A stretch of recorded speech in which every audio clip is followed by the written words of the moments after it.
Hi అండి, నమస్తే. మీకు చూపించాను కదండి మా దొడ్లో చెట్లు, కాకర చెట్టు కూడా మీకు చూపించాను.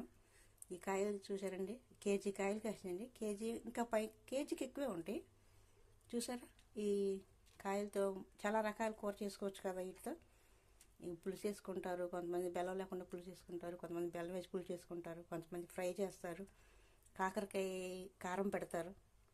మళ్ళీ నేనైతే పాలు కూడా పోస్తానండి ఫ్రైలో. మంచిగా పాలు పోస్తే చాలా బాగుంటుంది. పాలు పోసి కూడా ఫ్రై చేస్తాను.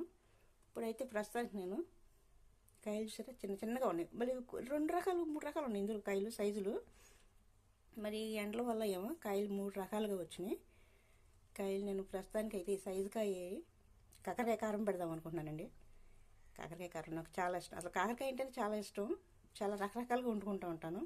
ఇంటికే నేను కంపల్సరీ దొడ్లో చెట్లు పెట్టుకుంటాను. మనం కొనుక్కున్న దానికంటే సొంతంగా పండించుకుని